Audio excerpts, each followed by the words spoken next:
바로 시작하겠습니다. 먼저 슈트름 그라츠와 페예노르트의 경기를 분석해보도록 하겠습니다. 그라츠는 라치오 상대로 2무를 기록하며 하위로 떨어지지 않았습니다. 아펜 그루보와 스탄코비치 등 최종 수비가 갈수록 안정을 찾아가며 상대의 공세에 잘 대응했고 프라스는 중원에서 수비 라인을 보호했습니다. 단 기대를 모았던 아제티가 잠잠한 점은 아쉽죠. 페예노르트는 미트월란 상대로 연달아 멀티골 무승부를 기록했습니다. 라치오에 패하고 대회를 시작했지만 그 이후 3경기에서 무패를 달렸고 조에서 골득실이 가장 앞서기에 1위를 달리고 있습니다. 그러나 마지막 경기가 라치오전인 관계로 그리 안심할 상황이 아니죠. 홈에서 대파했던 그라츠 상대로 승리해야 다음 라운드 진출을 기대할 수 있겠습니다.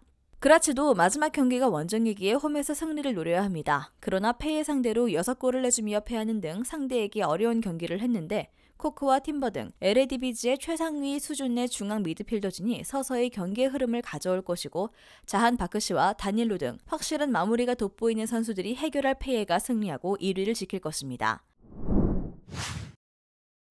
다음은 낭트와 카라바크의 경기를 분석해보도록 하겠습니다. 낭트는 첫 경기를 승리했지만 그 이후 3경기를 모두 패했습니다. 프라이부르크 상대로 가진 리턴 매치에서는 한 골도 넣지 못하고 6실점으로 연패했는데 리그와 유로파를 병행하는 일정에 고전 중이죠. 남은 2경기를 승리하고 카라바흐가 전패하면 아직은 2위를 차지하고 플레이오프로 갈 수 있지만 그러기 위해서는 이 경기 먼저 승리해야 합니다. 카라바흐는 이 경기에서 무승부만 기록해도 2위를 확정할 수 있습니다. 때문에 원정에서 굳이 무리한 운영을 할 필요가 없습니다. 알메이다와 가라예프 등 중앙 미드필더진이 최종 수비와 간격을 줄인 수비적 운영을 할 것이고 주비르와 오어서 등 최전방 공격진은 상대 최종 수비를 강하게 압박할 것입니다. 원정에서 카라바흐에 패하긴 했지만 최근 시몬과 블라스, 코코 등 공격 삼각편대 시너지가 잘 나고 있고 베테랑 미드필더인 시소코가 안정적인 경기 운영으로 팀을 이끌고 있습니다. 원정팀이 후세이노프를 앞세운 수비가 탄탄하긴 하지만 홈에서 90분 내내 몰아칠 낭트에 고전할 것이죠. 낭트의 승리를 봅니다. 다음은 프라이부르크와 올림피아코스의 경기를 분석해보도록 하겠습니다. 프라이부르크는 4전 전승으로 1위를 달리며 예선 통과가 확정됐습니다. 카라바흐가 추격하고 있긴 하지만 이 경기에서 승리하면 1위도 확정되죠. 리그와 유로파, 포칼컵 등 이번 시즌 치르는 3개의 대회에서 모두 순항 중인데 지난 2시즌간 좋은 성적을 낸 것이 우연이 아님을 증명하고 있습니다. 올림피아코스는 지난 경기에서 카라바흐 상대로 첫 승점을 따냈지만 그것이 4경기에서 따낸 유일한 승점이죠. 챔스 단골 손님으로 유로파에서 충분히 경쟁력을 보일 수 있는 전력이라는 평이었는데 무기력하게 무너졌습니다. 원정에서도 3골차의 완승을 거뒀는데 이 경기는 홈의 이점을 누릴 수 있습니다. 또 올림피아코스에게 별다른 동기부여가 없기에 로테이션을 가동할 가능성이 있고요. 프라이부르크의 주말 일정이 리그 최하위 샬케기에 전력을 다할 수 있는 홈팀이 경기 내내 상대를 몰아붙이며 승기를 잡을 것입니다. 프라이부르크의 승리를 봅니다. 다음은 즈베지다와 트라부존스포르의 경기를 분석해보도록 하겠습니다. 츠르베나는 승점 3점으로 조 최하위에 처져 있지만 아직 포기할 상황이 아닙니다. 공동 2위권 팀들이 승점 6점이기에 이 경기를 승리하면 순위를 끌어올릴 수 있죠. 이번 시즌 비록 모나코에 패하긴 했지만 홈 경기력이 좋은 팀이기에 충분히 선전을 기대할 만합니다. 트라부존은 모나코 상대로 가진 리턴 매치에서 1승 1패를 기록했지만 상대전 골득실에서 앞서기에 다음 라운드 진출을 위한 유리한 고지를 점령했습니다. 또 마지막 일정이 페렌츠바로스 상대로 홈 경기란 점도 있죠. 홈팀은 이바니치와 미트로비치가 측면을 경기 내내 공략하며 최전방의 페시치의 헤더를 이용하려 할 것입니다. 그러나 바르타와 댄스윌 등 트라부존 중앙 수비는 피지컬도 좋고 협력 플레이가 되는 조합이죠. 무승부를 예상합니다.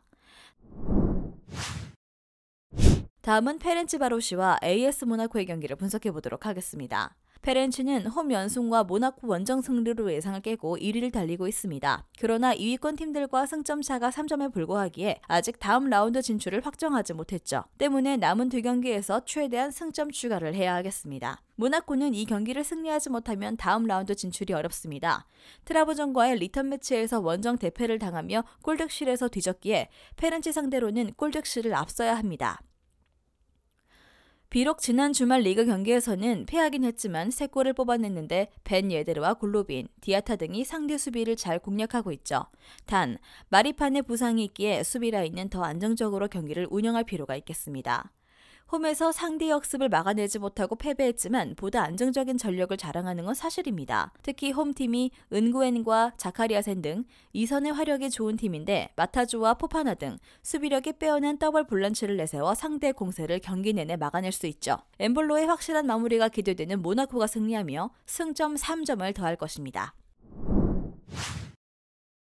다음은 맨유와 셰리프의 경기를 분석해 보도록 하겠습니다. 잉글랜드 1부 6위의 맨유입니다. 첼시와의 경기에서 무승부를 기록했습니다. 순위는 한 계단 내려간 상황이지만 6경기 연속 무패를 기록하면서 분위기 자체는 꽤 좋게 이어가는 중으로 볼 수 있는 상황이죠. 지난 경기에서는 원정임에도 불구하고 중원에서의 주도권을 줄 수 있었다는 점에서 시사하는 바가 많았습니다. 그동안은 빌드업 시스템이 잘 갖춰지지 않았기 때문에 역습 성향의 경기 플랜으로 주로 나왔는데 상위권 팀인 첼시를 상대로도 중앙 싸움에서 우위를 잡았다는 점에서 테나하 감독의 경기 플랜이 잘 먹혔던 경기였다고 볼 수 있을 듯합니다. 그러나 래시포드와 산초 등 결정을 지어주어야 했던 공격수들의 결정력이 너무 좋지 못했고 패스 전기의 실패도 잦아 기대 득점 수치는 1점에 미치지 못했다는 점은 아쉬웠던 부분입니다. 수비진의 퍼포먼스는 아주 좋았지만 셰리프를 상대로 필요한 것은 수비적인 안정감보다는 공격에서의 성과이기 때문에 공격진들의 결정력과 파이널 서드로 들어가는 패스의 섬세함은 조금 더 세밀하게 가져갈 필요가 있을 것입니다. 특히 지난 경기 패스 성공률이 70%에 불과했던 브루노의 실수는 더 줄일 필요가 있을 듯하죠. 결장자 없고요. 몰도바 1부 1위의 셰리프입니다.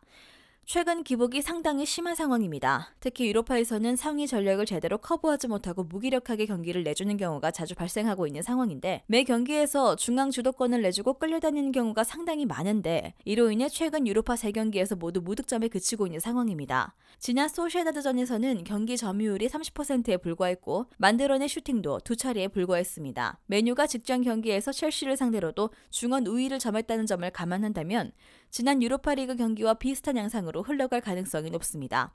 게다가 수비적인 뉴스도 있는 상황이죠. 조후리가 카드 징계로 인해 이번 경기에서 나올 수 없습니다.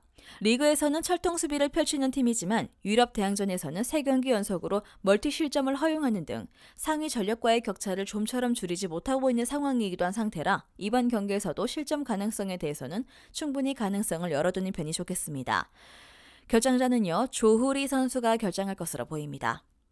직전 경기에서도 첼시를 상대로 중앙 싸움에서 우위를 점하는 등 서서히 테나하 감독의 빌드업과 중앙 장악 시스템이 갖춰지는 모습인데요. 셰리프가 유럽 대항전에서는 상위 전력과의 중원 싸움에서 별다른 모습을 보여주지 못하고 있는 상황이기도 합니다. 승리팀 예측과 최종 조합픽은 고정 댓글에 나와 있는 정보방에서 제공해드리겠습니다.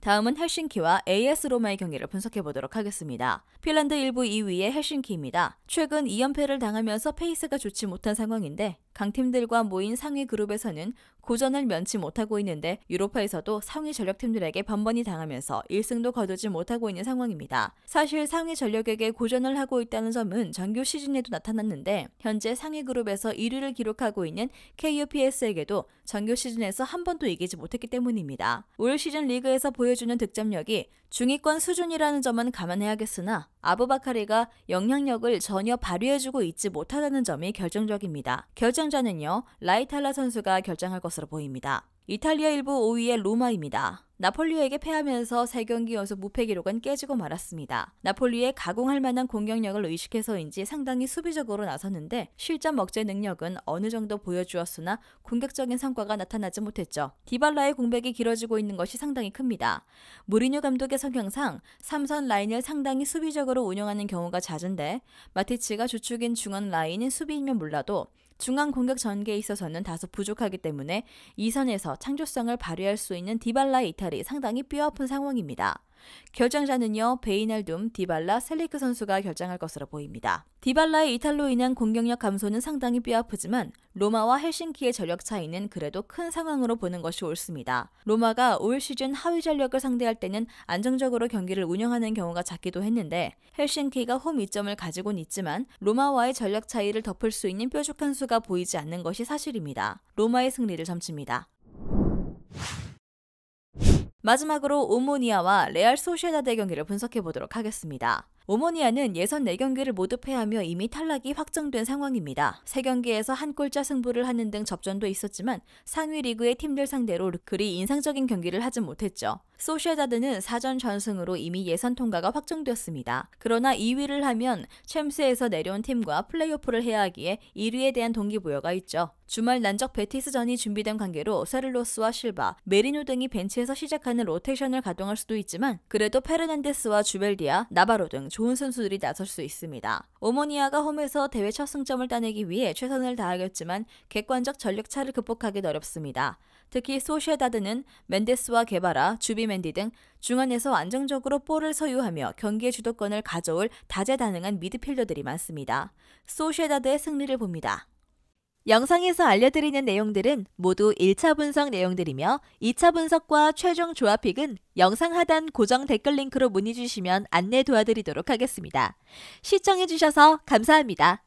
아직도 혼자 분석하고 계신가요? 이슬TV 스포츠 정보방에서는 실시간 스포츠 커넥션을 통한 소통하는 관리 시스템으로 확실한 수익을 전해드리고 있습니다.